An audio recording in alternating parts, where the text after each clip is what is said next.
My mother abandoned my baby brother to start a new life with her boyfriend, and now that he calls me mama, she's desperately begging to come back. I was 17 when mom sat me down in our kitchen and told me she was leaving. Not for a weekend, not for a trip. Leaving. She had met someone named Troy at her gym, and he made her feel young again. She said she deserved happiness after years of being stuck. My brother Owen was 8 months old, sitting in his high chair throwing Cheerios on the floor. She didn't even look at him when she said it. She packed 2 suitcases that night and walked out, left a check for $800 on the counter with a note saying she'd send more. She never did. The first month, I kept thinking she'd come back. Owen would cry at 2 a.m., and I'd stumble into his room half asleep, mixing formula in the dark. I was still in high school. I had geometry homework due and a baby who needed me every 3 hours. My guidance counselor called me in week 5, asking why I was falling asleep in class. I told her the truth. She went quiet, then helped me apply for emergency benefits, and connected me with a neighbor who could watch Owen during school for $40 a week. I graduated with a 2.8 GPA while Owen sat in the audience with my neighbor. Mom didn't show, didn't call, didn't text. I got a job at a grocery store working 30 hours a week. My manager knew my situation and let me keep Owen in the break room during slow shifts. I'd check on him between customers, make bottles on my lunch break. Other employees would slip me their discount. His first word came at 10 months. He pointed at me and said, "Mama." I was feeding him mashed bananas and I just froze. Then I started crying right there in the kitchen. He said it again, smiling. Mama. Mom had called twice by then. Once at 3 months asking if we were okay.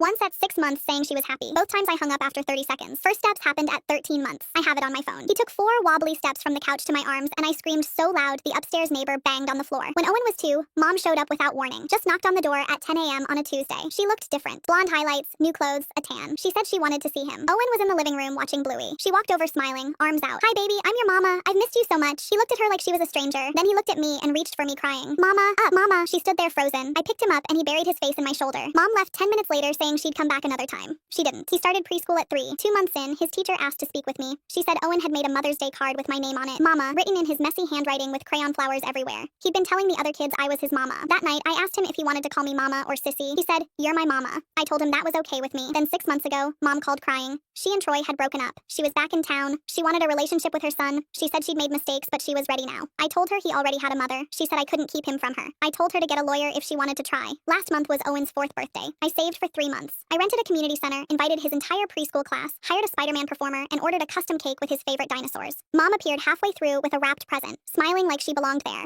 Owen's teacher looked confused. Parents were whispering. When it was present time, the Spider-Man performer handed Owen my gift, an electric ride-on dinosaur truck he'd been obsessing over for months. He screamed, jumped into my arms, and yelled, "I love you so much, Mama! You're the best mama ever! Thank you, thank you, thank you!" Every parent clapped. The teacher smiled. Mom's face went white. Owen climbed on the truck immediately. Mom tried approaching him with her present. He looked up at her, looked at me, then said, "No thank you," and drove away. One of the other moms asked me quietly who that woman was. I said, "Nobody important." Mom cornered me in the parking lot after, crying, "You turned him against me. I'm his mother. You stole my son." I stared at her. "I didn't steal anything. You threw him away." I picked him up. She hasn't stopped calling since. Every message is the same. She's sorry. She's changed. She wants to be his mother, but he already has one.